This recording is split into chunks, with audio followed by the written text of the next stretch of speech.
Mga minamahal na kapatid magulang, ilang araw na lamang ay papasok na ang buwan ng Ramadan. Kumusta? Kumusta ang iyong kalagayan?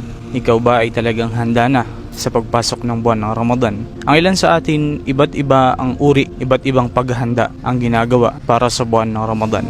Ang iba, abala sa paghahanda ng kanilang mga pagkain na gagamitin sa iftar. Ang iba naman ay abala sa pag-aayos ng kanilang mga gagamitan sa kanilang bahay. Subalit mga minamahal na kapatid magulang, isa na siguro sa pinakamainam na pagsalubong sa buwan ng Ramadan ay ang linisin natin ng ating mga puso mula sa kahit ano pa mang masasamang nasa loob nito.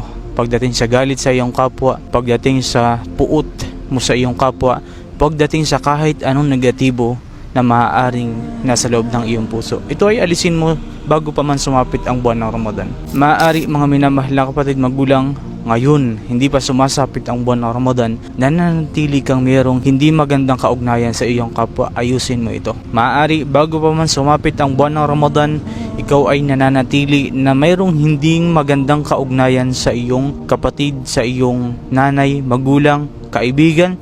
Ito ay ayusin mo at alisin mo, linisin mo ang iyong puso bago pa man sumapit ang buwan ng Ramadan. Ito yung pinakamaganda na pagsalubong sa buwan ng Ramadan. Ano yun mga minamahal na kapatid? Ang magkaroon ka malinis na puso, walang galit, walang puot para kay Allah subhanahu wa ta'ala.